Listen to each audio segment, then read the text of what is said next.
Hi guys and welcome to another Fool of the Week. This week's Fool is Nigel Farage. So it seems the head of Reform UK and the GB News host is upset that pride in Britain's history has dropped over the last number of years. Nigel starts out by saying that back in 2013 a majority of people surveyed had a positive view of Britain's history, but today that number has completely collapsed. Farage mentioned how perhaps this was a generational change or a disconnect from the time when someone had a relative who fought in World War II. But the real problem is Marxism in schools. Have a listen to this. The British Social Attitude Survey is in its 41st year. It asks a number of questions. One of the questions that it asks is, are you proud or very proud of Britain's history? And you know what? It's really extraordinary. In 2013, the answer to that was 86% said yes, they were proud or very proud of Britain's history. That figure has now collapsed down into the mid-60s, but most interestingly, amongst the 18 to 24-year-olds, that number is down below 40%. Something very big has shifted. Now, I would accept that there is a degree of generational change. You know, go back 10, 20 years, and people would say, well, you know what? You know, my dad was in the war, my mum worked in a factory making Lancasters, and maybe some of that link has gone. And I think we have to accept that. However, you know, I have been railing about this.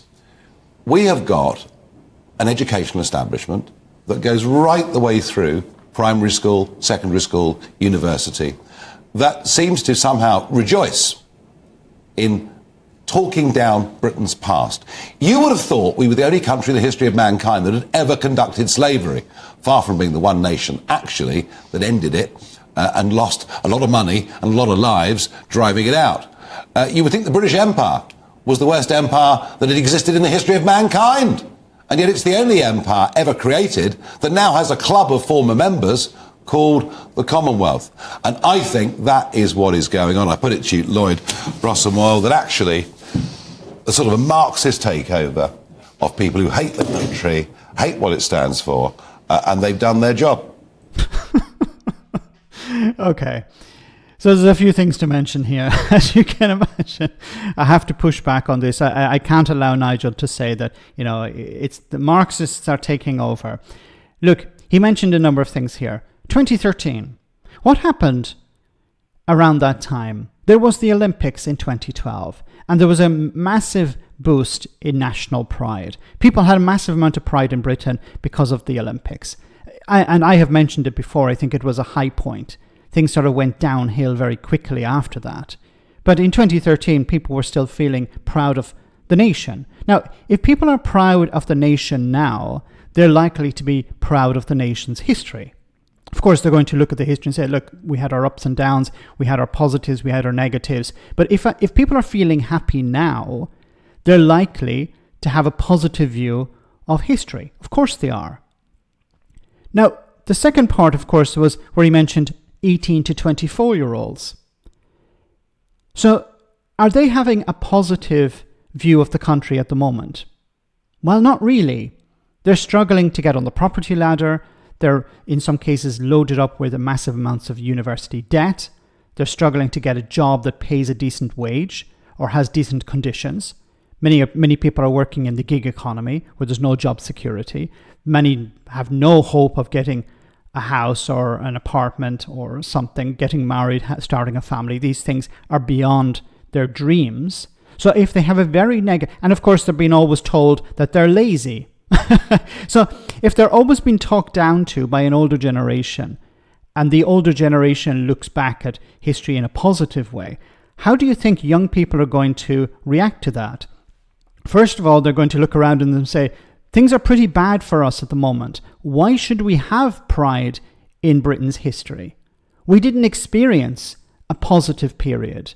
We're talking about 14 years of Tory rule, where the young people were struggling. 18 to 24-year-olds. I think if you were to increase the age, probably the view of British history would increase. So this has nothing to do with Marxism or how children are taught. I think, well, let me correct that. It has little to do. Of course, people are learning more about their history. In the past, the history was always very positive, almost to the level of propaganda. The British Empire was the greatest in the world, and very little discussion about the bad aspects of the empire. You had to go to countries that had been part of the empire to actually get a better idea of how the empire actually worked. So in Britain, people were fed a very positive view. Now that has changed. People have access to more information. It's not just in schools, but it's on the internet as well. So if people have a more nuanced view, they're going to have a different view of pride in their nation. But I come back to the main point here. If young people today are looking around them and saying there's nothing good for us in this country at the moment, then why would they have pride in the history? The history is not helping them in any way. They didn't live through that history, so they have no pride in it, or very little.